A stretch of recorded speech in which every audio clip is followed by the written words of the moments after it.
What you've described there is the most powerful tool we have to our disposal, and it's the most unknown tool in our arsenal. Because as you rightly point out, when you think something, it creates an emotion. So if you think about being sad and upset, or thinking about something that, typically has a sad or upset reaction, then all that's going to happen is you're going to think more of those sorts of thoughts, and you're going to compound those feelings. And then you're going to, as you say, you're going to start taking those actions, which ultimately is what creates the outcomes in life.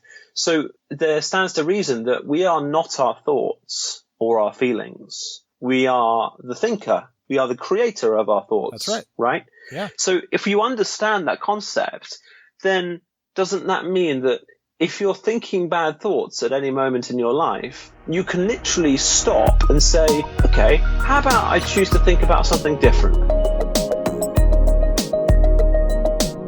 Welcome back, everybody, to another episode of Breakthroughs with Jordan Murphy, conversations about the defining moments that shape our lives. Today's episode is sponsored in part by Amazon Fresh and Amazon The Fire Stick. So today's episode, I am joined by a really, I swear to God, I say this every single time, but I'm going to have to come up with a new line. A great guest, okay? How original can I not be? All right. Today's guest is Nick Elvery. He is a peak performance coach who helps CEOs regain their health and personal life without sacrificing the bottom line. Nick has overcome a decade of hard drug and alcohol addiction. His experience gave him the insight into just what it takes to create lasting change and build a fulfilling life that allows for hard work and health. He has created a system, and that system is available, and we're going to talk about it today. You can learn more about Nick on his website at nickelvery.com. Nick, thanks for joining me today. Oh, you're very welcome. I had to chuckle sort of silently to myself because I run my own podcast as well. And I'm pretty sure I've used exactly the same introduction for every single guest for the last 50 episodes. Okay, good. Yeah, so you're far from alone there. We're going to have to come up with something creative. I think we're both wise enough gentlemen. I think it just becomes habit, doesn't it? Like it just becomes, you just like, I've got this incredible guest, like, and So I totally understand where you're coming from with that. Yeah, I'll figure it out. We'll figure it out somehow. Yeah. So it's so interesting. I heard when you reached out about the podcast and via email. Now you're in England. You're just outside of London, correct? That's right. Yeah. So you are 5:00 your time, 9:00 my time. It's what's so amazing about technology. And I've been really lucky that I love having a conversation with a person in real life, in person, in the same room. But oftentimes with people's schedules and locations, that makes it very difficult. And with Skype and technology, I can have a conversation like this across the pond. Yeah, no, I love it. I think it's, people sort of say technology is bad in a lot of ways, and it does have it sort of can be used negatively, but there's so many wonderful positives that can be had from it, for sure. Yeah, for sure. So we're going to get into your past, and the thing that's just sticking in my head right now is the fact that you hear your voice, and you've got this very proper British accent, and yet you have this rather criminal-like background of drug abuse. and it doesn't, I don't know why it doesn't fit in my head, but you sound like somebody from Downton Abbey who partied like a rock star. Do you know what? I got to coin that. That's beautiful. I've not heard that sentence before, and it's almost perfectly describing who I am. Yeah, it's a really interesting contrast actually, and it's one of the comments that I hear fairly often when I tell people my story is that you don't look or sound or act like anyone who's done even a tenth of what you're saying you've done. Right. It's very stereotypical for us to assume that someone who is a mess, and I'm speaking, you and I have talked about this, just give a little quick backstory here. You started doing drugs and drinking about what age? Well, drinking mainly around 13 and sort of the drugs about 16 onwards. Okay. And then you stopped completely at about what age? So 7 years ago now. 7 years ago. Okay. So, and you and I are somewhat similar in that department. So I'm only just saying that so that people who are listening kind of have some sort of context what the hell we're talking about. Yeah, sorry, and it's probably worth saying I'm 35 now, so you can do the maths there. Right, exactly. But do the math. You and I have been drinking and drugging for many, many years, and both of us are recently sober. And I mean recently in the sense of you talk to old timers who've got like 25, 30 years, but sure. I'm almost 5 years. You've got 7. So we've done the dance. And so we're talking now about the fact that when I got sober or chose to get sober, people honestly said to me, I didn't even know you had a problem. And I was so good at hiding it, at sneaking around, and I didn't fit the part. You don't fit the part, Nick. So, were you really good at hiding out and sneaking around and not being detected, or were you a mess? It's a great question, Jordan. I mean, yes and no is the answer. I mean, anyone that knew me knew who I was, and I was a big party goer and very, still am, very sort of outlandish and quite loud, and and that's just who I am. But the parts that people didn't see were the depression, the times on my own, and the hours spent, by myself, doing vast amounts of drugs. So there were sort of two sides to the coin, if you like. There's this, it's like depression. Like when I say to people, I used to have depression, a lot of people that know me were like, I had no idea. Sure. Just had no idea at all. Right. So I think there's, a lot of aspects of the partying side of things people knew full well, what was going on and that I had major problems and all this sort of stuff. But there was definitely a deeper, darker underlying side that people, not even, my own family knew. Exactly. And it is amazing. Again, it kind of just goes full circle to what I was saying. The fact that when someone has a disease like drug addiction or alcoholism, honestly, we all have a disease of some sort. Alcohol and drugs are just so much more out in front that it's more seemingly detectable. But people are workaholics, sexaholics, shopaholics. I mean, I could go on and on and on. We all have some ism, and we're all hiding more or less. But the idea of being able to acknowledge it, and I mean, but bottom line, it was so crazy to be so sneaky for so long. And what I've also realized, and I'm not sure how you in your recovery have danced with this, but I remember hearing this in AA. I don't know if if you do AA or what program you're in, but in AA, the experience or one of the statements is restless, irritable, and discontent. I'm not sure if you're familiar with that phrase. I'm not actually, no. So have you done any AA? No? Yeah. It was a big part. I've done 3 steps at a 12-step. Okay, got it. And I was part of NA rather than AA. Okay, got it. Great. So restless, irritable, and discontent is simply a term or 3 words essentially linked together that can, I feel, very succinctly describe an alcoholic mind. And in the sense of that feeling for no good reason of feeling restless, irritable, and discontent. And that need to squelch that need to suppress that, or the need to fill the hole that's never going to get filled. That's kind of, I'm boiling it down to something rather simple, but that idea. And then after that, after you get sober, it's not like that disappears. Your brain doesn't stop working once you stop drinking.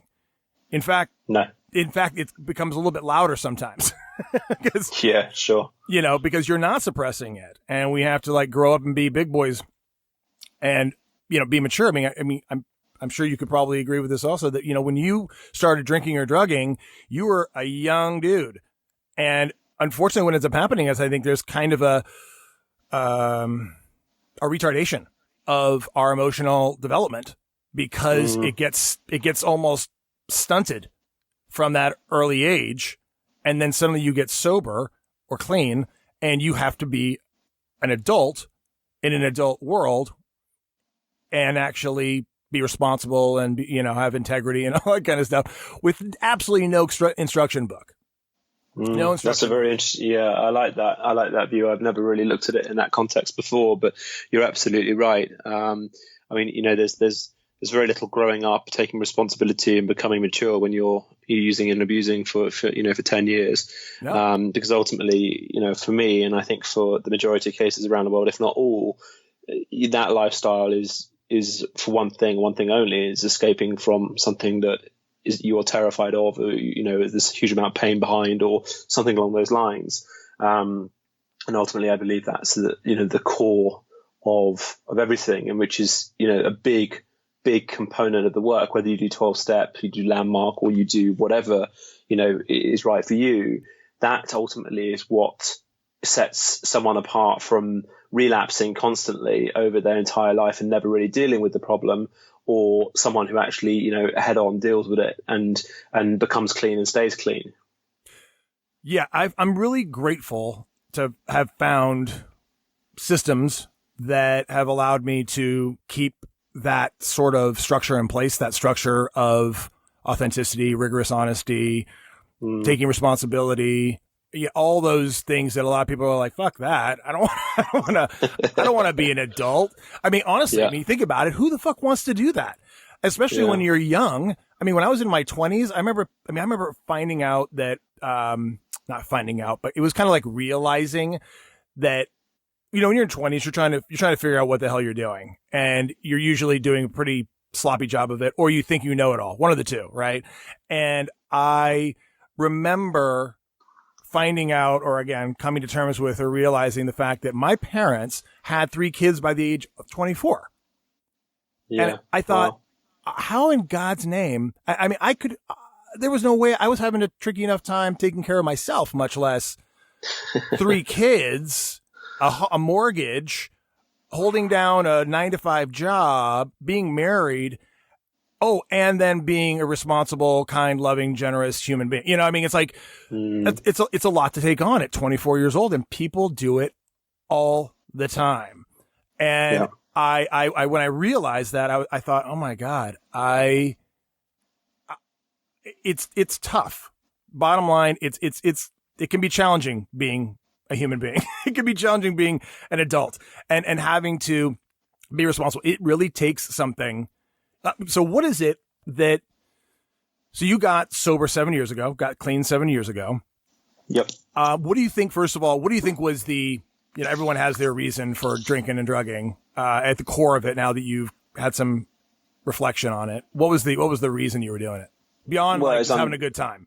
Yeah, I mean, initially it usually is about having a good time, for sure. But no, undoubtedly for me, it was the escape from the things that were going on in my family. My dad had MS my entire life, and as we got older, that disease, for anyone that doesn't know, is it can be very progressive. It's different for everyone, but for the majority of people, it's very progressive. So you get worse and worse slowly over time, and it takes away your sort of function to be able to walk and look after yourself and all that sort of stuff. And the pain that I went through and the whole family went through, was horrific. And watching the pain that my mother had to go through and everything like that was absolutely the catalyst for making it worse. And obviously, how old were you? How old were you during this period?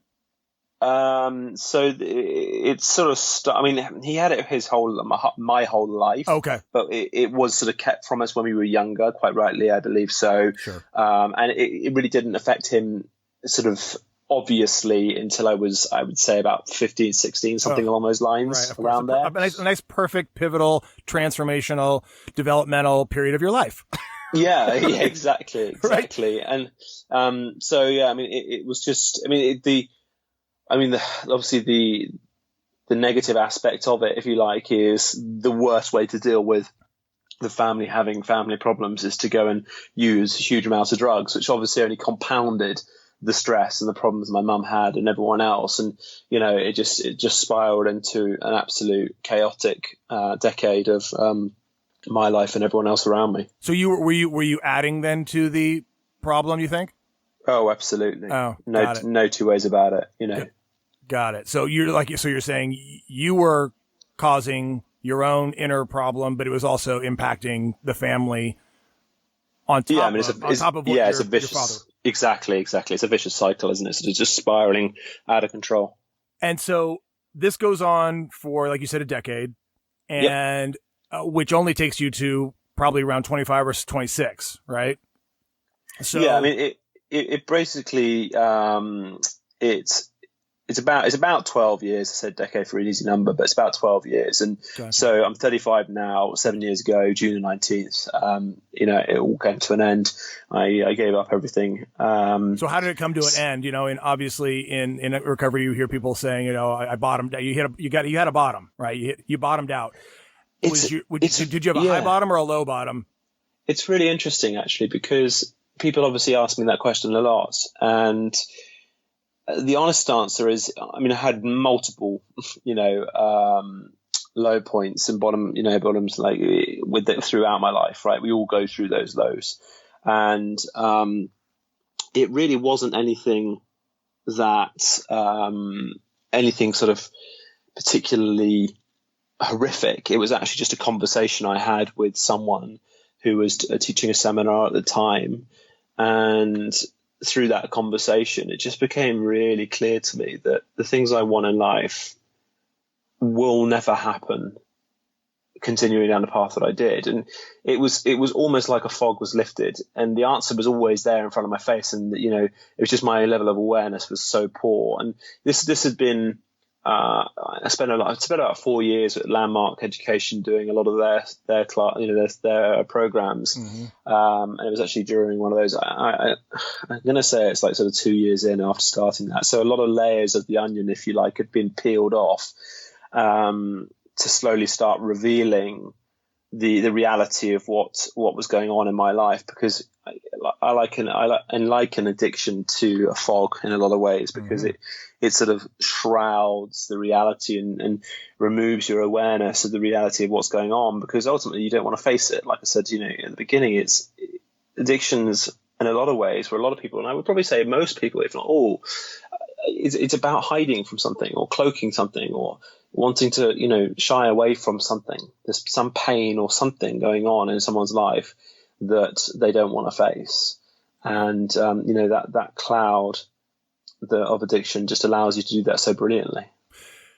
Absolutely. Are you able to recall, because I say this only because I've had similar experiences in my life where you can literally, I could pinpoint for you the conversation I had that caused a shift or a breakthrough, right? What do you remember the conversation specifically that or how it went that had you realize, holy shit, this is not the path I'm meant to be on? Yeah, I mean, as I say, there aren't. I mean, I've had some of those before. We all have conversations in our life where we sort of, in that moment, have a jolt and wake up. But for this particular conversation, it wasn't like that. It wasn't like a sort of, clouds parting and the lightning striking down or that sort of feeling around anything. It was just a realization, just to like, oh, okay, this is actually, this, if I carry on this path, I now see how much pain it's causing me and how much pain it's causing my family. So it wasn't any sort of magnificent sort of, moment. It was just a pure conversation. I think the first time in my life that I'd really had a glimpse of the reality of the pain that was causing me and my parents, and having done some work with Landmark, it sort of enabled them to be able to help me to see that more effectively, if that makes sense. Yeah, of course. So you found or heard about, or Landmark Worldwide. You found Landmark Worldwide, which is multinational personal professional training and development company. Yeah. I'm familiar with it as well, and have participated in it as well. I'm a fan of its work and the technology it provides. It's not for everybody, but it was for me. It really worked for me. It sounds like it worked for you. Yep. And I mean that in like a monumental, transformative way. And I don't want to lessen by any means my the impact it had on my life. However, when you found it, were you looking for something to create a breakthrough? How did you find something? Like, there's a lot of people who are in a spiral don't tend to go looking for help. So it's a really interesting conversation. I was actually on a long hike with a friend of mine on the weekend just gone, and we were talking in depth about our lives, and that conversation arose obviously about the addiction side of things. And one of the things I said is actually, it's really interesting. Since I was probably around 15 or 16 years old, I have had a fascination with humans and like why we do stuff and why we don't, and why do some people go out there and be really effective and some people, others don't, and human behavior and habits and health and fitness and all these subjects that comprise a human being. And I was trying to pinpoint like why was this underlying, because you've got three timelines effectively running. You've got this drug addiction, this pain from escaping from the pain from the family and everything that's going on with dad and all this sort of stuff, and then this other timeline of just being fascinated with the human experience and wanting to know as much as possible, and becoming a personal trainer and reading hundreds of books on psychology and all these sort of weird and wonderful subjects. So it's been like a passion of mine forever almost, or since I was fairly young. And we were trying to pinpoint like why was I so fascinated in it? And ultimately, there isn't we couldn't find a reason, and I don't necessarily know if there needs to be one. But I think the core thing is that deep down there was so much pain that I was hiding from that there was probably a want to be able to fix something, which I know is obviously not the right terminology in what I know now. But there was something inside me that wasn't how I wanted it to be. And, I was very fortunate to have Tony Robbins's, tapes when they first, not when they first came out, but it's funny you say tapes too, because I had the same experience. It was, it's a kind of a crazy story because we're going to get back. I apologize for interrupting you, but no, sure. The parallels are interesting to me, because it sounds like you had this side-by-side parallel path occurring where you're like destroying your world at the same time, curious as to why people destroy their worlds, curious as to why people are people, why people do what they do. Ontology, right? The study of being. I mean, that's the fascinating thing. It's like why do we do what we do? Yeah, one side of the coin is just massive self-destruction, like however I can do that, as quickly as possible. And then on the other side is like, I want to be the best version of myself. Right. And obviously those two things don't work synergistically particularly well. But unfortunately, like you said, you had that kind of awareness of, if I want to be the best me I can possibly be, there's going to have to be an overhaul. There's going to have to be a reboot of the system. And I had a very similar experience of it when I got sober. I actually was in a seminar, and interestingly enough, the seminar was called Integrity. and I know that one well. I had done a lot of cleaning up in my world, and a lot of confronting, myself, if you will, and getting clear about who I am and who I'm not, and da-da-da-da-da. And I was like, I really am committed to a breakthrough and blah, blah, blah. What was blatantly apparent, whether or not I wanted to admit it or not, somehow I wanted to kind of think maybe I can keep drinking. Maybe I can just keep drinking and be superb.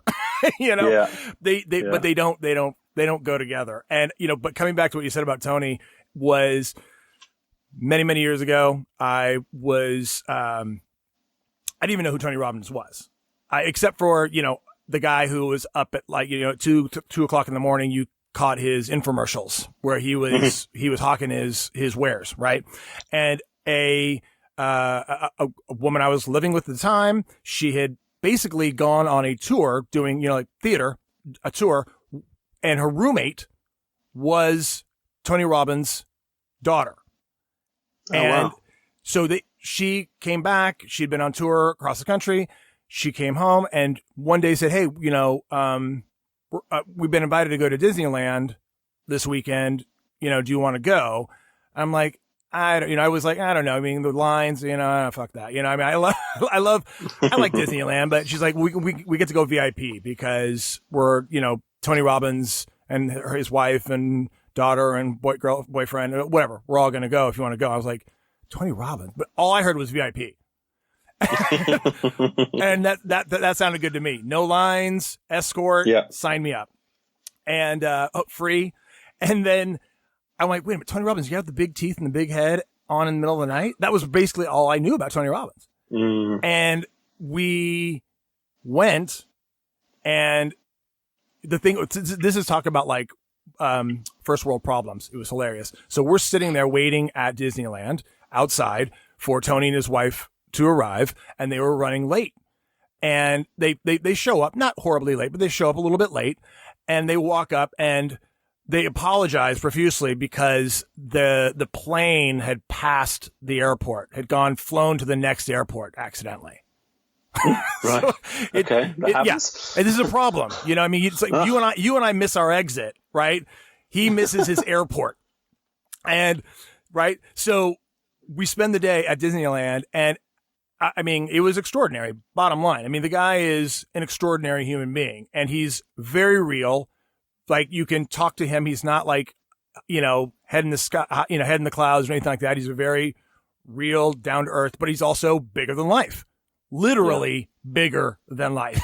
He's a big dude, and spent the day. He's a celebrity, and getting back to the tape thing is we went and had dinner after that evening, not at a fancy 5-star restaurant. We went to Denny's. All of us went to Denny's. Yeah.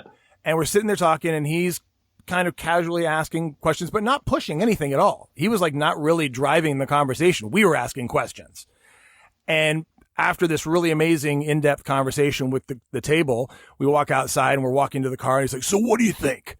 And I said, I think it's amazing. I think it's everything you're sharing. It's a wonderful reminder of who we can be. And he's like, great. I'm going to send you some information. I'm going to send you some of my projects, some of my books. I was like, okay, that sounds great. Thanks. I'm thinking this guy's a busy guy. You know what I mean? It's like, that's nice of him to say. Within a week, I had a box on my front door. He had sent his entire system, tapes, books, coupons to come to his events.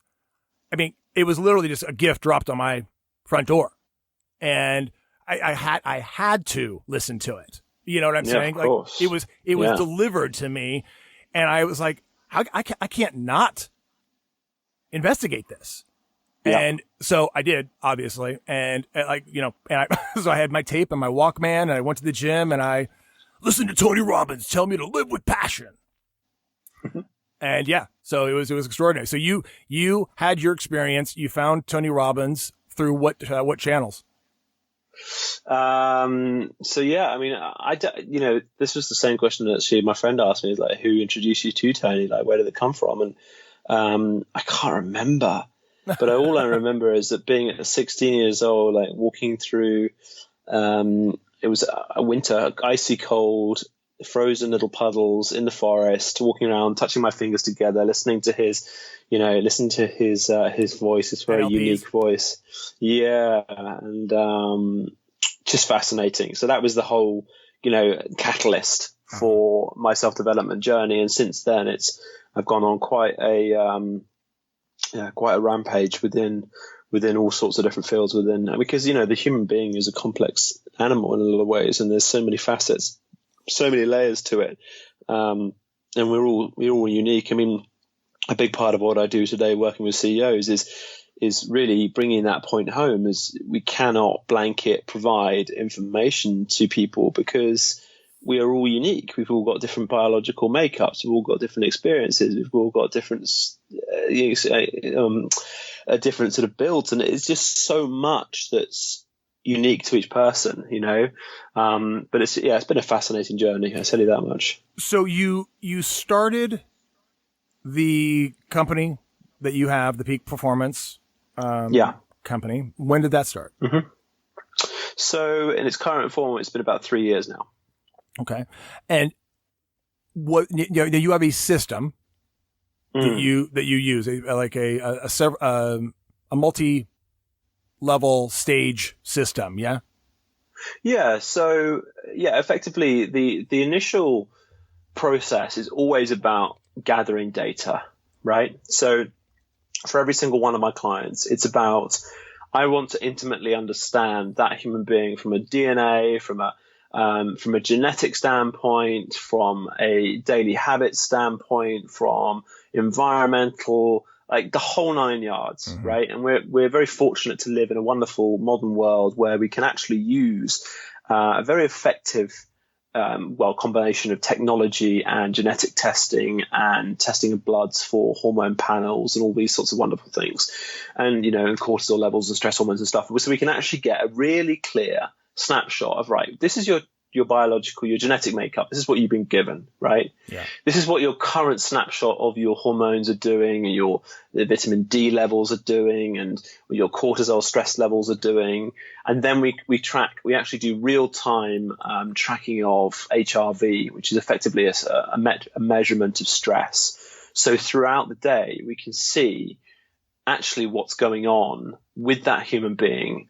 So we can see, right, in a morning meeting, you're super stressed, but actually in the afternoon you've got way more, you're recovered way more, but your sleep is awful, so there's very little recovery there. And that's predominantly what we see with CEOs, but for most people, I would have thought in life, is this inability to recover, because that's ultimately what matters with everything. If you can recover, you could in theory train 8 times a day in the gym, if your body could recover in enough time until the next session. Obviously 8 times a day is obviously extreme. I'm only making a point, but it's ultimately about our recovery is where we need to really focus. So once you've got this snapshot of real-time data that's actually usable, then we can start to formulate a proper plan. So everyone, not everyone digests and metabolizes carbohydrates the same way, and fats and proteins, right? We're all wired differently from that. So the whole idea of saying, oh, everyone should be paleo or everyone should be a vegan is just an absolute joke, because it doesn't take into consideration the biological makeup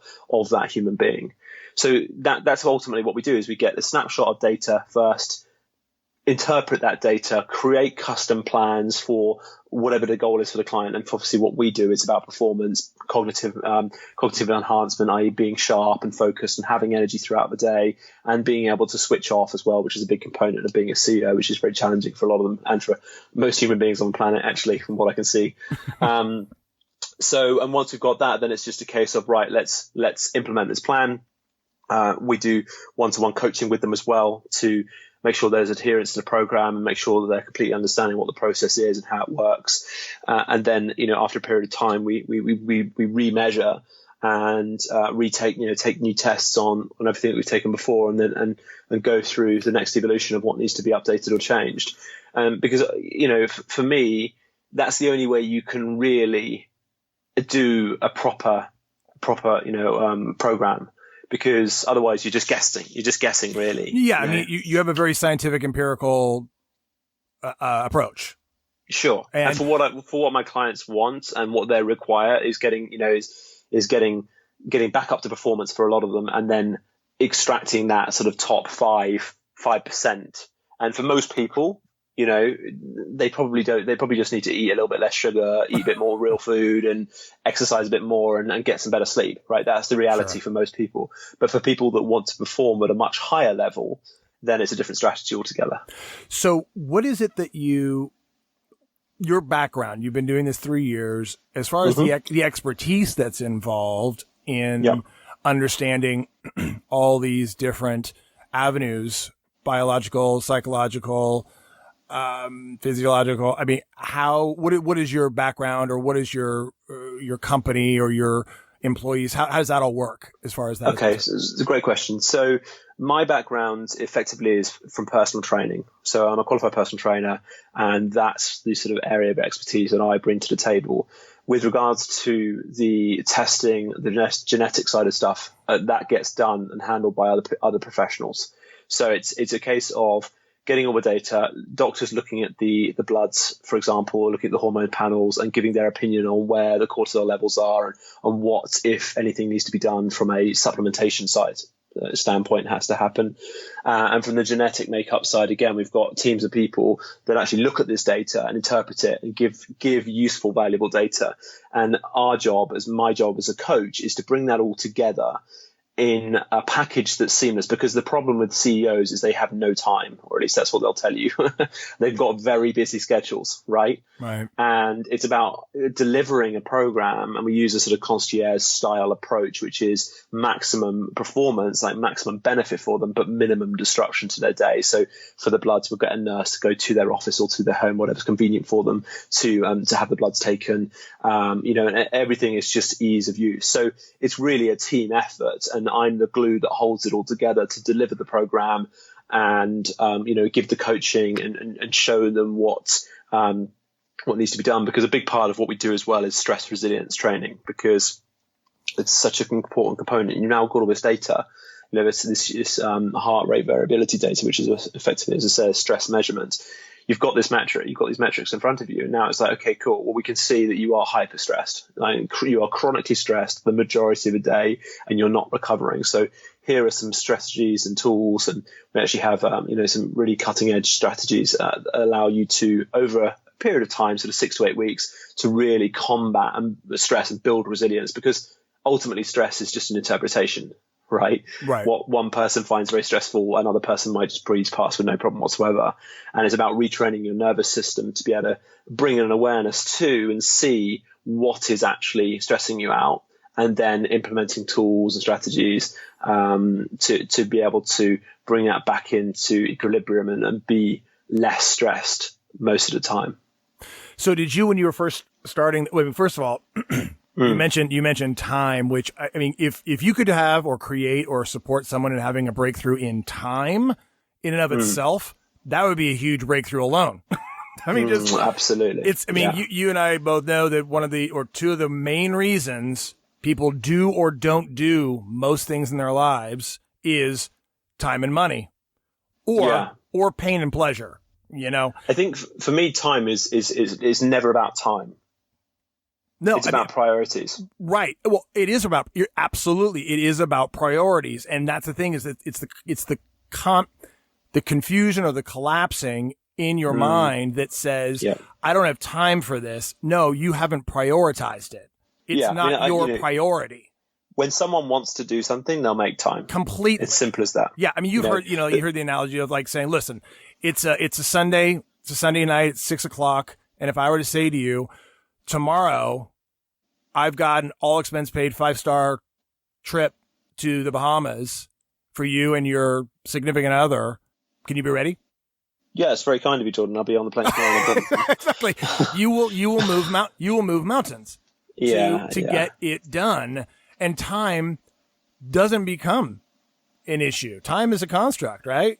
So we can. I think there's multiple factors to it as well, because what you'll find, I mean, I use CEOs as an example, but I know that a lot of people that aren't CEOs who listen to this will be able to relate. When you're waking up exhausted, right, which is very, very common these days, waking up exhausted is like waking up with an AA battery which has got 10% of fuel, energy left in it. Right.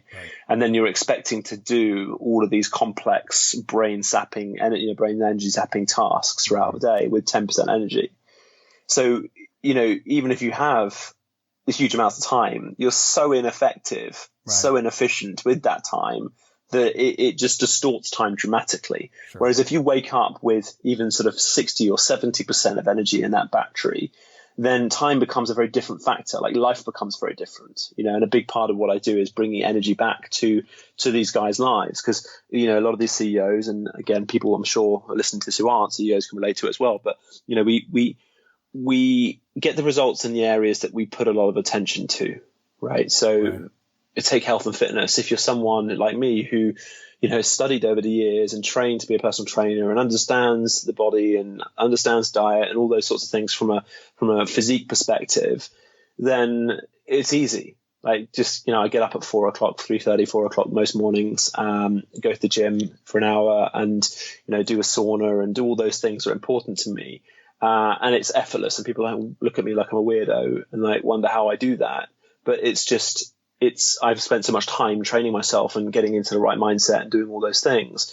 So it's a really interesting concept, time, and it's really interesting to see everyone's versions of it. But ultimately, like a lot of Landmark talks about, it's about our interpretation. It's the story that we give things. That's right. And that's ultimately how everything in life works. It's just our belief systems. I mean, a big part of what I've done that has made a huge difference to my life is using self-hypnosis and other modalities to completely eradicate all the limiting self-beliefs, because I was just a walking, talking, limiting self-belief in all the areas that I wanted to be successful in, and it's very common for a lot of people, to have low self-worth these days and have all these limiting beliefs and these stories. And one of the things that I speak to a lot of people about, whether they're a CEO or not, is having this inability to be able to control their thoughts in their mind.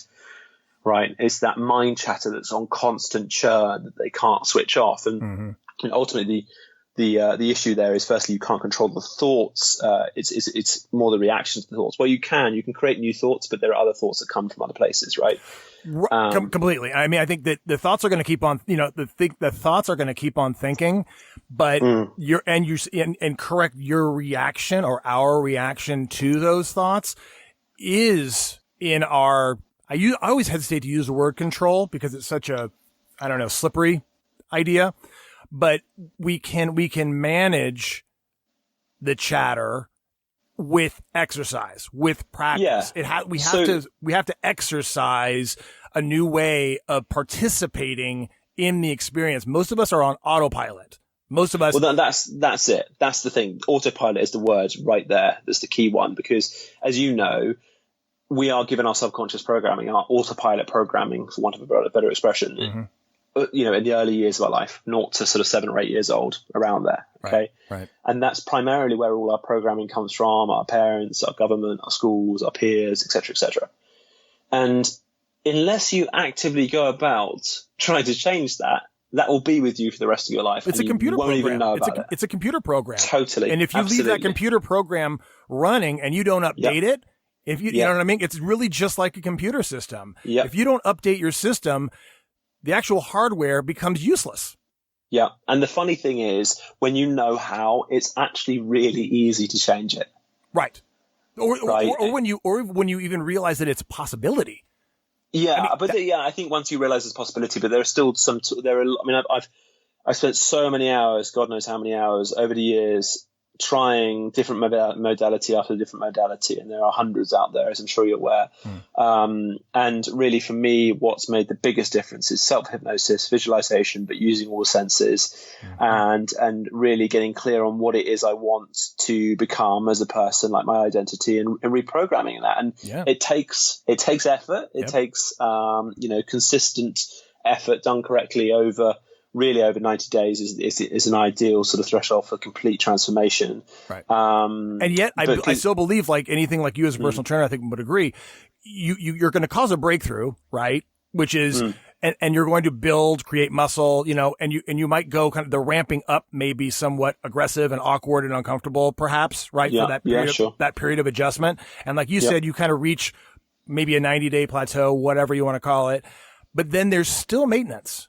There's still, you're not done after 90 days. Oh no, never done. No, never done. And I think people like, oh, I'm dieting this summer, or I'm dieting this winter so I can fit into my blah, blah, blah. And then they stop dieting and all of a sudden they gain 10 pounds back again and they wonder what happened. Wonder why. And it's like, this is if you're committing to living a big life, you have to live a big life completely. Well, yeah, exactly. I mean, you don't just bathe once and then stay clean for the rest of your life. You have to consistently do it, otherwise you'd be filthy, right? Yeah, exactly. And it's the same idea, but actually the mindset that's interesting, because we live in a modern world where everything is next day delivery, 24-hour fast food, and just that's give me a pill. Very give me a pill and I'll feel better. Exactly, and that's very much the mindset that we have these days, and that's been a big shift for me. Over the years is switching that from a short term, because being a drug addict, everything is about getting drugs now, and using now and forgetting about everything else. It's just immediate gratification. That's right. And once you can sort of switch that to understanding that actually it's about the long-term mindset that ultimately is the winning formula for anything. You're talking about, pardon me, you're talking about meditation or visualization, affirmation, all these words that are catchphrases in our new age movement, if you will. I mean, everyone's talking law of attraction, and these are all terms we throw around. And unfortunately, I think sometimes they have, I believe, there is use for all of them, and there is truth to all of them. However, I think a lot of them are misinterpreted or misunderstood or not fully practiced. But the ability to I just lost my train of thought. Sometimes I get all excited. Oh, that at the core or at the beginning of all of it is your thoughts. It's what are you thinking about? Because if you, and this is just, I'm just throwing this out there because obviously I've done my own personal research over the years, or reading or listening or watching, what have you. But at the end of the day, it starts with you thinking something, and that thinking is going to impact how you feel, and that feeling is going to impact how you act. And that action is going to impact how you habitually live your life. I mean, it literally unfolds like that. And so if you look and see, like, where am I at right now? And why, if things aren't working out the way you want them to, or you want them to work out better than they are, or what have you, if you can trace back just on a daily basis, just to even start with asking yourself, how do I feel right now? Yeah. How do I feel right now? If you feel really like shitty or tired, well, what are you thinking about? And if you can start to even just identify that, I believe it's a starting point. It's not the end by any means. So it's a starting point. What you've described there is the most powerful tool we have to our disposal, and it's the most unknown or most unheard of tool in our arsenal, right? Yeah. Because as you rightly point out, and people listening at home can work this out for themselves and see for themselves, right? Is when you think something, it creates an emotion. So if you think about being sad and upset, or thinking about something that, typically has a sad or upset reaction, then all that's going to happen is you're going to think more of those sorts of thoughts, and you're going to compound those feelings. And then you're going to, as you say, you're going to start taking those actions, which ultimately, is what creates the outcomes in life. So there stands to reason that we are not our thoughts or our feelings. We are the thinker. We are the creator of our thoughts. That's right. Right? Yeah. So if you understand that concept, then doesn't that mean that if you're thinking bad thoughts at any moment in your life, you can literally stop and say, okay, how about I choose to think about something different? And it sounds so ridiculously simple that people write it off, right? And that is all it ever needs to be. Yep. If you are in a position where you are thinking negative thoughts, and then they are producing negative emotions, and you are getting depressed or whatever it is, right? And I'm not talking about clinical depression here that needs, doctor supervision, and there are genuine chemical imbalances in the brain. That's a very different story, right? It's very clear, and it's very important to get that clarity between those two. But when you're someone that's actually just in a bad mood and you're feeling depressed and feeling down, you are the only person that has control over whether you're there or not. That's right. Right. And when you understand this and start to practice this, and there's some really simple tools of using a third person is the way I sort of describe it, is and adding logic to it. So when you're thinking about, oh, I'm useless, I don't feel good, I'll never be able to do this, you can literally have that conversation in your mind going, okay, well, is that true? Are there times where I've done stuff that worked, is that how I really want to think? It's like, okay, is that going to get me to where I want to go? Okay, no, actually, it's not. So what would? And it sounds so absurdly simple that it shouldn't work, but it does. And when you practice, when you practice that over time, you become, like everything, you become a master at it once you practice it enough. That's right. And then it changes your life. Have you heard of John Kehoe? No. Oh, okay. Joe Dispenza? Dr. Joe Dispenza? Oh, yeah. I've done a lot of Joe's work. Okay. Yeah. So John Kehoe, I heard about many, many years ago. A friend of mine who is actually it's funny because, Peak Performance is actually a coaching company also, which like separate. They're here in the States. Right. Okay. And so he's a personal life coach. He coaches folks like senators and, CEOs and, like high-powered individuals to, operate optimum levels, things like that. He recommended to me John Kehoe, who's written a couple of books, and I listened to one of his seminars. He sent me a seminar. It was a 4-week seminar called Mind Powers. And it really is just basically what we're talking about. And it sounds like you have a very similar appreciation or attention to an empirical, like if 1 + 2 equals, 3, right? It's like it has to add up to a certain degree. But so I like there to be a system that I can click into.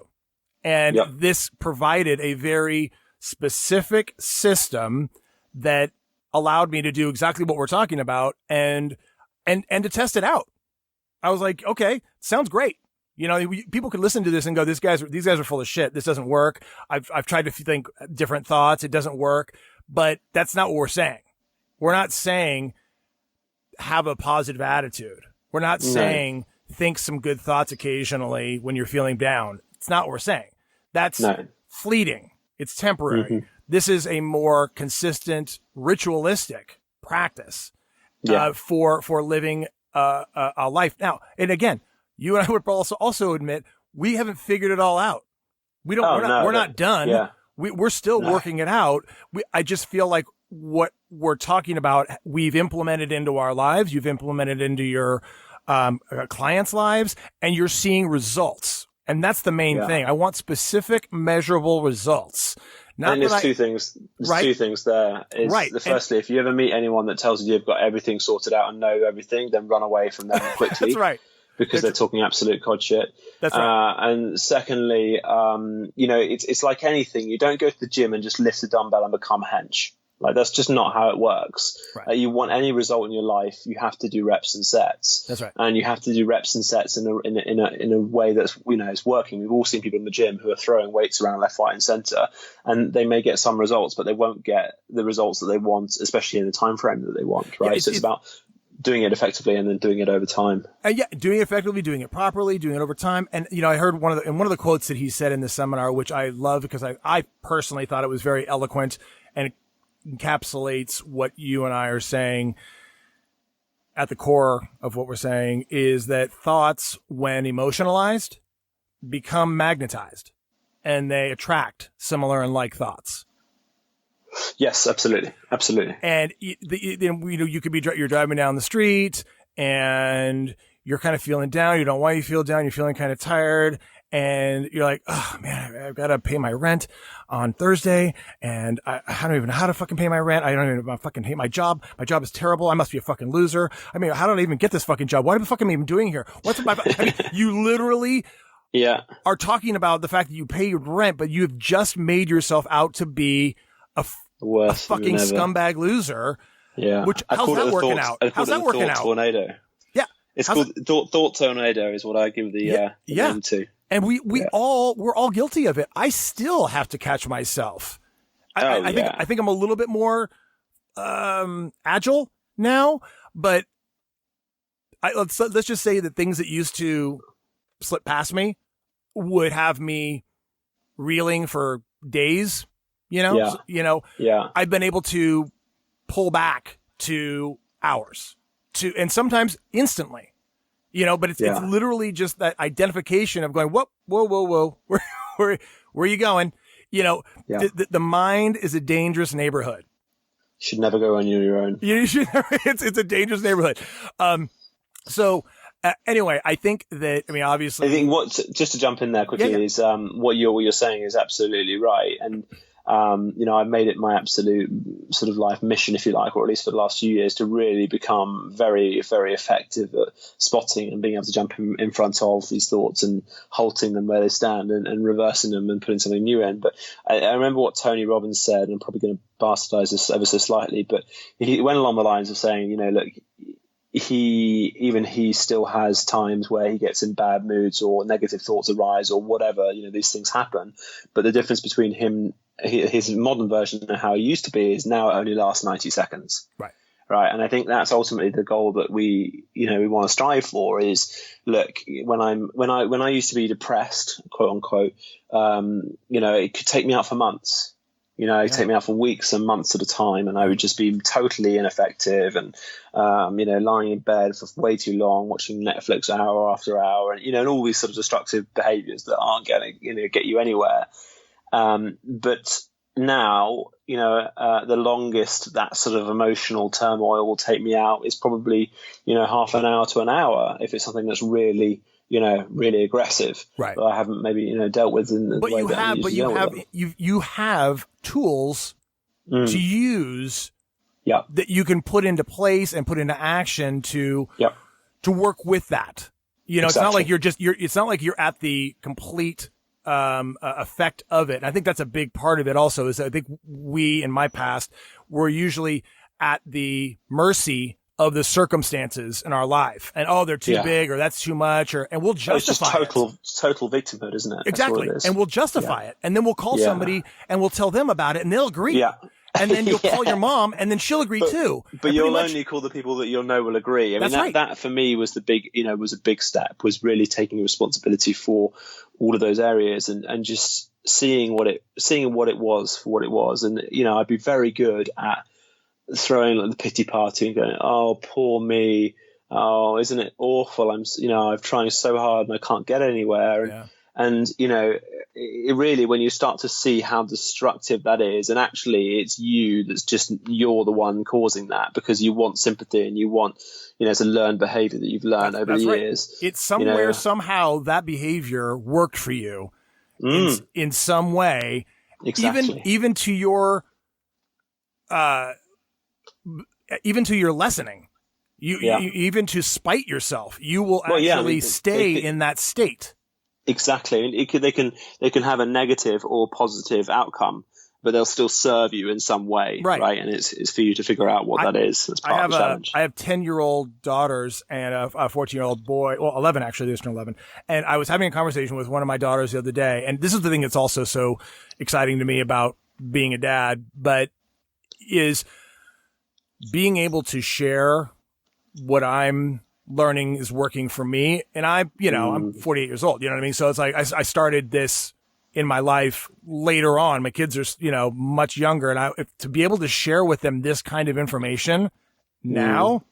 And my daughter was, she's auditioning for a performing arts school here, and she was, working on a monologue, and I was working on the monologue with her, and I was, giving her some feedback and asking her, like, how do you feel about this? What do you think is going on? How do you, all that, it's getting her feedback as opposed to me just imposing my opinion on everything. But at the same time, she's also an 11-year-old kid and doesn't have, the experience that I have. Yep. And so I'm sharing with her back and forth, and she suddenly just shuts down, literally not communicating. And this is something that she does when she gets overwhelmed. She'll literally switch off, and I can't get anything from her. And I paused, and she broke down, and we talked about it afterwards. And I was like, and here I am having this conversation with an 11-year-old kid, right, about what she's doing, and asking her, why do you think you do that? What do you think is happening there? What do you think comes up for you? And she started to talk to me about it and started to explain to me why she felt shut down. And she doesn't have the language for it, really, right? So I'm kind of saying, well, did it feel like this or did it feel like that? Were you thinking this? Were you thinking that? Were you concerned about what I was going to think? Were you concerned about what mom was going to think? Were you embarrassed? All those, trying to identify so she could label some of these ideas. But at the end of the day, asking her to say, could you witness this? Could you step out for a minute and kind of look at, this is what I do sometimes. Sometimes this is what I do. And how's that working out? And for her to get that kind of perspective and to say, okay, this might happen again. And it's not bad that it's going to happen again, because you're learning and you're young and you're figuring this out, and you've already kind of created a little bit of a pattern. So let's identify that, and let's see if you can identify it in the moment, and just kind of giving her at least the beginnings of a perspective or an idea of the fact that she's not her thoughts and her feelings. I tell you what, if they could bring that one thing, and I'm sure there are probably schools around the world that are implementing such stuff. I mean, I'm sure they're probably the minority rather than the majority. Right. But that, if they could start bringing that and things like mindfulness and meditation and all those sorts of wonderful things that only need to be small to start with, I mean, the world would be a very different place. A very, very, very, very different place. And I think that all of my kids, they go to different schools right now, but they both have in their curriculum slivers of mindfulness implemented into the curriculum.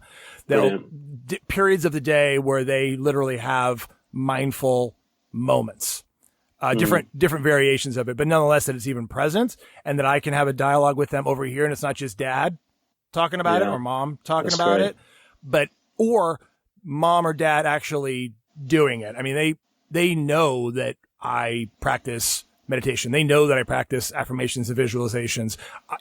I've shared with them, hey, you want to improve your basketball game?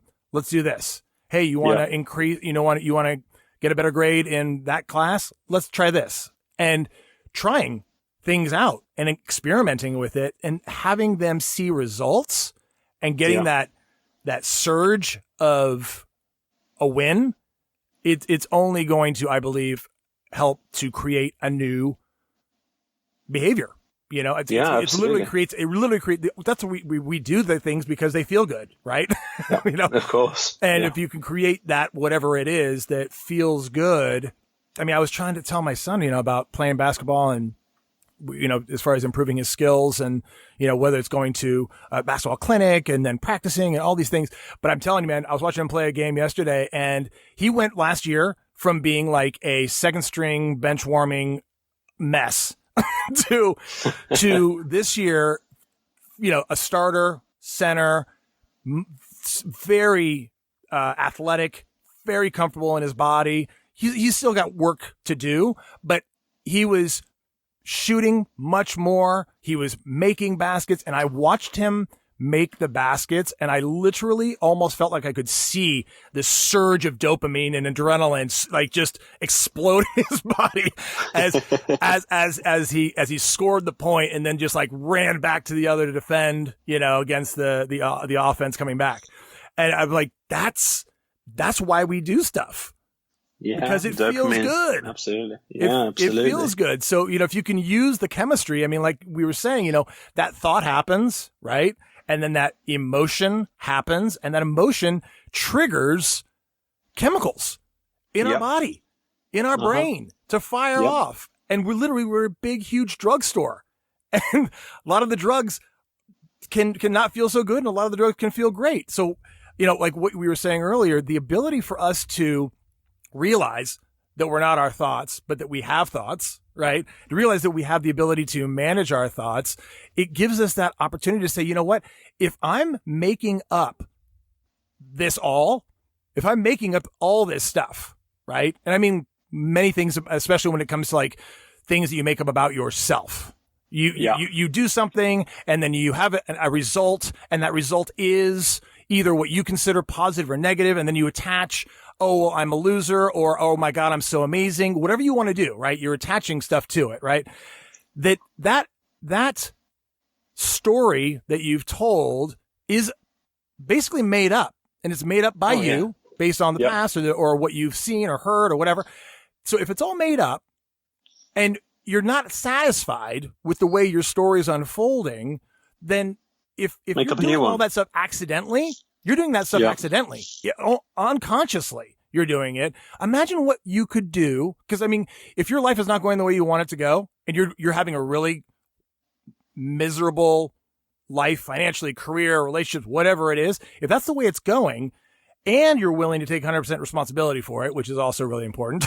if you're willing to take responsibility for it, and you're willing to consider that you've made it up, look how great you are at making that up. Look how great, how powerful you are at making up the world that you've created. Now, if it's going shit, well, okay, but you did that. So imagine what you could do if you flipped the script. Yeah, and I think that's the biggest turning point, one of the biggest turning points for me was realizing that, was understanding that actually, hold on, this is all my fault. Like all of this is me. I've done this, not anyone else, not the world, not society. Ultimately, I've been the one. Now, whether we, have done the best we could with what we've known at the time, I think that's probably true. But once you understand that actually everything just starts in our head with thoughts, and the reason we've got to where we've got to is because we've created it that way, as you rightly point out. Now we have the responsibility to say, actually, right, well, if that's the case and I believe that, then I have no excuse anymore not to be able to create the world that I really want. Right. And it is becoming, what would be the opposite of the victim would be the creator, perhaps, Yeah, that's probably a good way to and I think about it also, I mean, free of ego, right? Because that's a dangerous element to this whole as well, is like that somehow I'm doing this and I'm fucking great and I'm better and I'm so awesome. And it's easy to get caught up, like one day's transformation is the next day's ego trip. Like you suddenly get this insight and you're like, yeah, I got it all figured out. No, you don't. No, you don't. As soon as you're on the wrong track as soon as you utter those words. Right. If you've got it all figured out, then I think you're back to square one. But the ability, I think, for us to first of all acknowledge that piece of it is just important. But yeah, you can't. What I'm saying is that we are participating in the creation of what we intend for our lives to be. But I also remind myself, at least, that I'm co-creating this. There's something going on that we all just don't see that's a part of this. Call it the universe, call it source, call it the matrix, call it the web, call it, there's all kinds of terms that are being thrown around, God, whatever you want to call it. Something out there in the ether, if you will, goes hand in hand, I believe, with what we're doing. I think so too. I don't necessarily know if it needs a label, but but something, a higher power. I mean, we could throw out, and the thing is, we're humans. We like labeling shit. So, we love it. Yeah. Whatever word works for you that's comfortable, we're all saying the same thing. Of course, there is also the opposite, complete possibility that there isn't anything at all, and it's completely emptyless and meaningless and has nothing. That's right. That's right. Completely. But at the end of the day, if there's something that's working, then pursue that. And if it's not working, stop it. Yeah. It's just absolutely knock it off. There's a Bob Newhart video on YouTube. If you ever have a chance to take a look at it, I think you'll find it amusing. And just search Bob Newhart. Stop it. Oh, I love that. I love it. It's the guy in the office when the woman comes in. He's a psychologist. If you're listening to this and you haven't seen that, it's just priceless. And I don't think we should explain it anymore. Go and Google that on YouTube. It's like an old school 70s, I think, if something like that. Maybe it was filmed. I don't know when, but no, it was actually. I think it was actually like Mad TV. It was probably like the 90s. I think it was. It was. Yeah, it was relatively. Yeah, I think it was like Mad TV or something. Like one of those sketch. Priceless. Yeah, priceless. Very amusing. Really funny. So we probably touched on this, but as far as your breakthrough or a breakthrough that if we were to spotlight it, what would it be? I think for me is what we've just been discussing about the thought process. It's the holy grail and the starting point for everything. That it's just the most critical upgrade that I've had in my life, right? And just understanding that you're not your thoughts and your feelings. And actually everything that we think and every meaning that we give is just a creation from our mind. And it's just our interpretation of things. And actually there are a million different people around the world will have a different interpretation of that exact same thing. So what's to say that, who's right or who's wrong, right? And I think when you really start to understand that, then you start to understand that you can just create things however you feel like it. Like I say to a lot of people, they say, I can't possibly give up sugar for 30 days. I can't do that. And it's just like, well, the wish is your command. Like the genie says, if you want something to be hard, it'll be hard. If you want it to have this sort of meaning, and for it to be struggle to get finances and build a business or whatever it is, then your wish is my command. And really, when you start to understand, I think I read Think and Grow Rich many years ago now, and I got to the end of it, and I was just like, what a load of bollocks. It's like, so you're telling me that if I want to become rich, I just need to think about being rich, right? And I back then I was just it's a very different person in total. I think actually he even mentioned in the book Ford's quote: "If you think you can do a thing, or you think you can't do a thing." Yeah, you're right. Yeah, which is one of my favorite quotes. Yeah, and that quote there really just symbolizes everything. It just speaks volumes about how it all works in a big way. Is if we want to do something, then we need to change our thoughts, and we need to do whatever we can to do that. And I think the key thing is with anything new, you need to get into it 100%. It needs to be immersion. So for 90 days, you need to lock in a process, and self-hypnosis is a really good way of doing it, and visualization. It's a really good website called uncommonknowledge.com. I think it's that. It's self-hypnosis or hypnosis downloads, one of those two. Search in Google, and then you can. One of those downloads is, I think, $12, and it teaches you how to do self-hypnosis. Yeah. Right? It's a 12-minute long track. You listen to it for about 7 or 10 days. And it teaches you a very simple process of effectively just becoming incredibly relaxed. And actually, if you're into meditation, it's really great because it enables you to get into a deeper meditative state much quicker. Right. Learning that, and then really creating the vision what you want for life, and understand who you want to be or who you need to be to make that vision happen. And then all you're doing is just running a movie in your mind, like NLP and hypnosis talks about, running a movie in your mind 2 to 3 times a day for a 90-day period, only for 5 minutes at a time. It's literally 5-10 minutes a day. And you just condition yourself, because your subconscious mind doesn't know the difference between reality and correctly created movie in your mind. And the key thing is to have all your thoughts, so your feelings really meshed in with that image. So it's not just looking at an image, it's like the sounds, the senses, the feeling, and everything else that comes with that. And that is a game changer. I always say, like, you kind of like when I do my visualizations, whatever you're creating, it's like you got to really work up a lather. When you're when you're using soap in the shower and you got a bar of soap, you got to really work up a lather. You got to feel it, sense it, smell it, taste. You really got to be there if you can. And but that also becomes, not everybody's comfortable with their imagination. So it does take time to.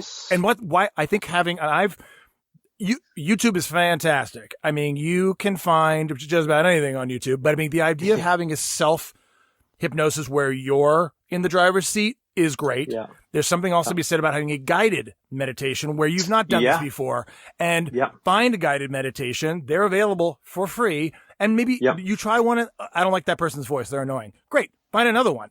Oh, that one was too long. Great. Find another one. Get more specific, you can find a lot on YouTube for free. And, I think the other piece of this, and we touched on this a little bit, is there's something about obviously creating this new paradigm, right? This new world, like you said, like our subconscious mind isn't just something that we're reacting to subconsciously, but it's a partner.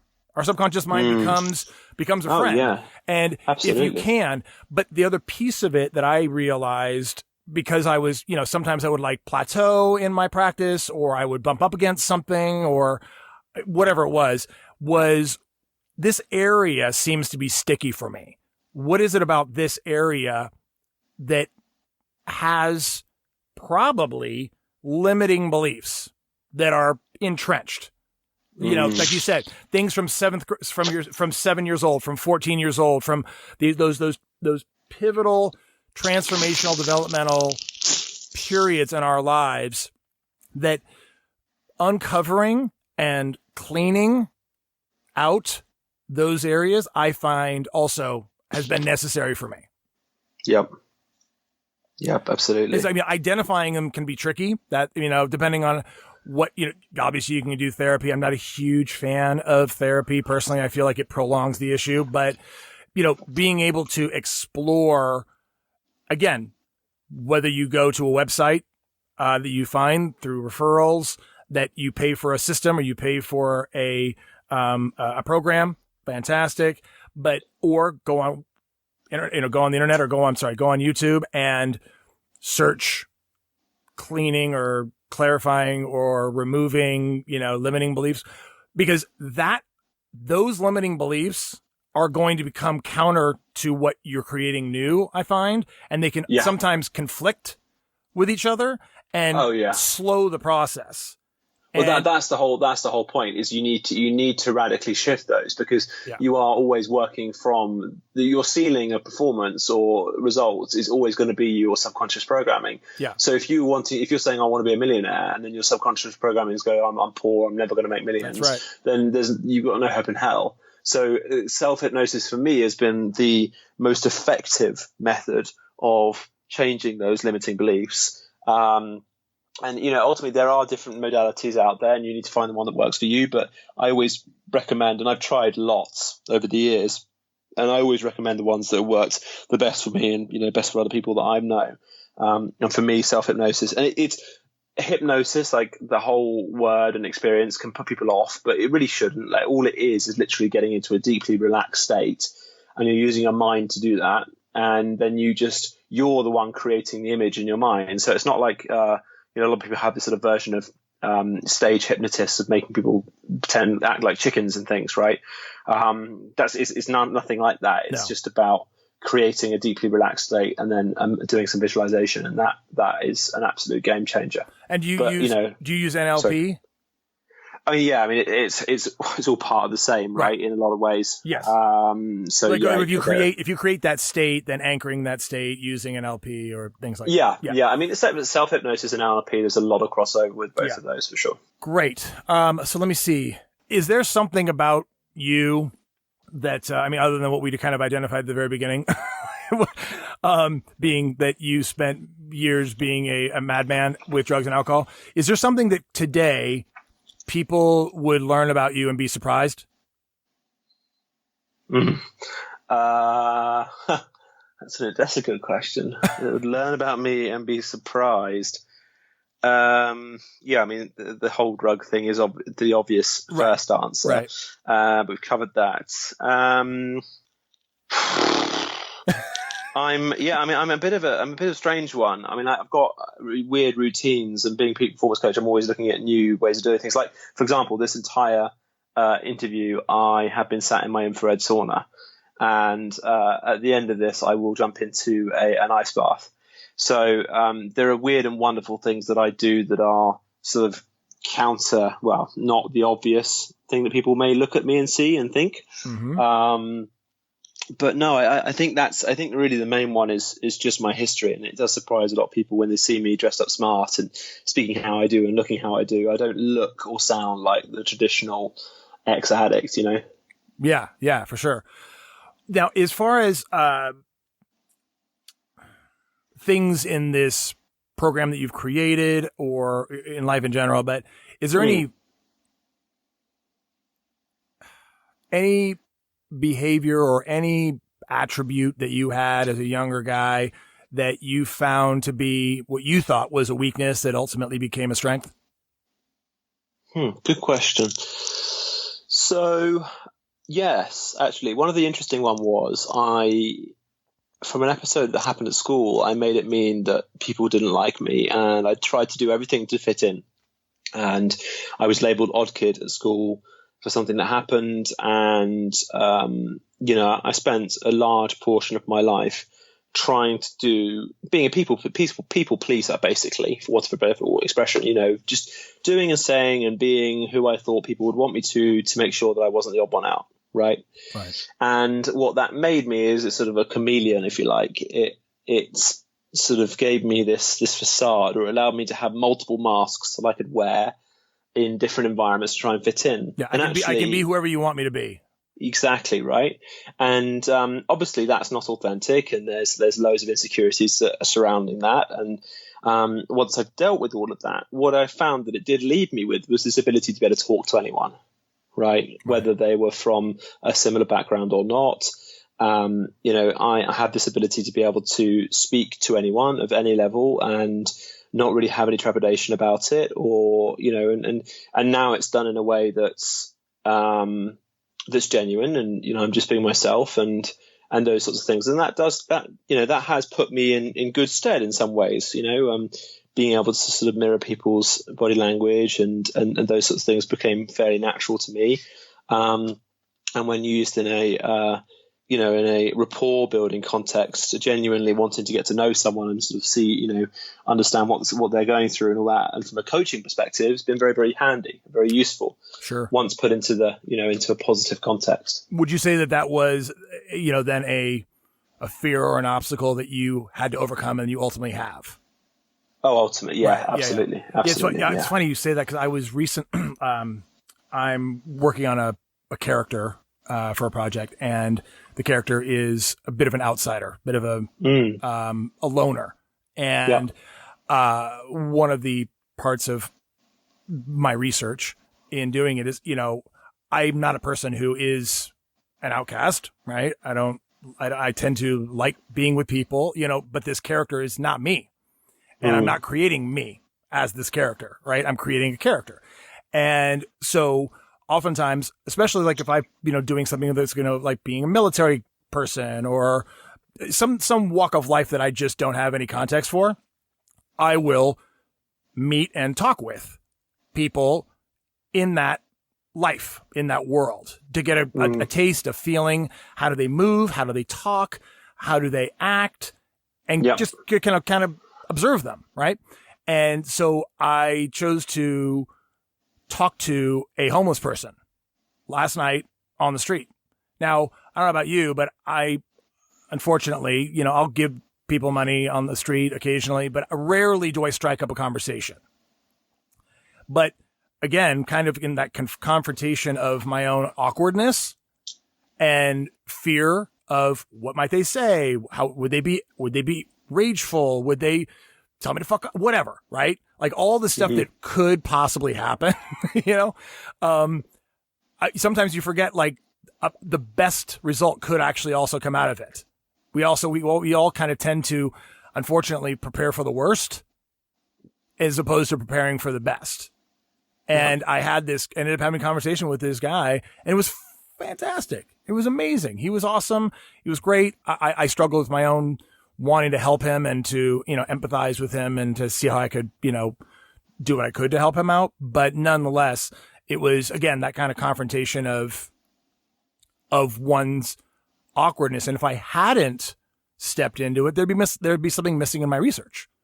Yeah. There'd be something that I sacrificed because of my own fear. And I'm anymore not willing to do that. I mean, I ended up literally realizing that was going to be the next step for me to do in my process and my research. Realized that I didn't want to do it. I mean, honestly, you know what I mean? Like, okay, this is what's next. Don't want to do it. Know there's going to be a good result.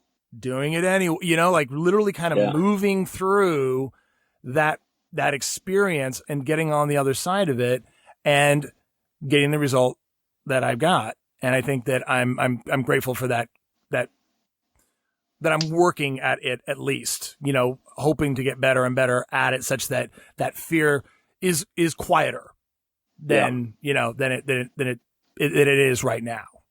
Yeah. Because I mean, as a recovering alcoholic, I still have a tendency to be an isolator. I still have a tendency to be, to myself oftentimes. Oh yeah, me too. Right. So it like you said, it takes something to get outside of yourself and get over there with someone else, and that takes something. And sometimes it takes being uncomfortable for a little bit. And really, it's actually just a little bit. We oftentimes won't do something because we think it's going to be this, like, oh my God, it's going to be so horrible, and I'm going to feel terrible. And if you actually do it, oftentimes that awful and terribleness, it's a couple minutes. It doesn't last that long. No. So having created the website, having created the training that you've created, what would you say would be your overarching goal, your overarching mission? So my overarching mission is, firstly to create the world's leading CEO health platform, effectively. So a platform that is recognized around the globe that basically allows CEOs to live with way less stress and still get shed load done and have their health in, as part of the process, which a lot of CEOs manage to do fairly effortlessly, right? And a big part of what I do is because if you look at my father, I never want any, parents or kids to have to go through these problems that I went through, our family went through, right? And ultimately, a lot of the times when you change even one or two lifestyle habits over, a period of time, your odds of getting diseases either increases dramatically or decreases dramatically, depending on what changes you've made, right? Mm-hmm. So really the sort of backbone of what I do is really to help, and I work with men, sort of male CEOs rather than women, and just for a number of reasons. But one of the reasons is, I don't want these kids of these fathers to have the same experience that I did, right? And my mother did and my family did. So that's sort of why this stems behind what I do. Mm-hmm. And ultimately there are bigger plans than just CEOs, moving forward. I mean, one of the reasons I've sort of like working with CEOs is because they're very direct and very similar to the sort of methods that I work. I'm very straight down the line, and I like numbers and science and all that sort of stuff, as you probably, you alluded to earlier, which fits their sort of demographic quite well. But ultimately, if CEOs are performing better, then they make better decisions, and usually that trickles down. As they're the leader, it trickles down to their organizations and the people that they, will work for them, and has a positive knock-on effect, right?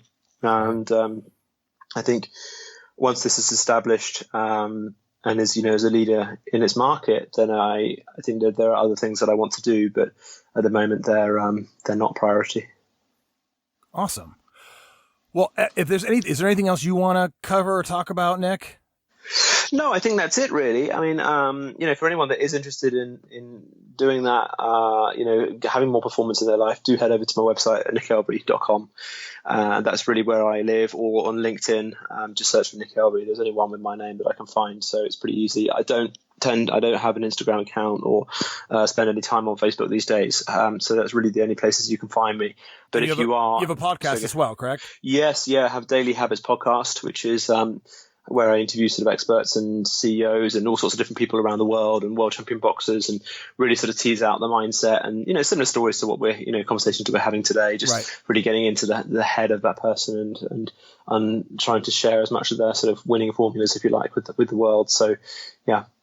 Fantastic. All right. Well, everybody who's listening, I want to thank Nick for joining me today on the show. And again, thank you to Amazon Fresh to make the show possible. Also, if you have a breakthrough story, and I'm sure many of us do, I think everybody does. If you have a breakthrough story and you want to share it, go to my website at breakthroughswithjordanmurphy.com. Go to the contact section and just click that and send me your story, and I'll read it, review it, and maybe I'll talk about it on the show. But everybody else, I look forward to seeing you next time on Breakthroughs with Jordan Murphy. I really appreciate you having me on as well, Jordan. Thank you. Thanks, Nick.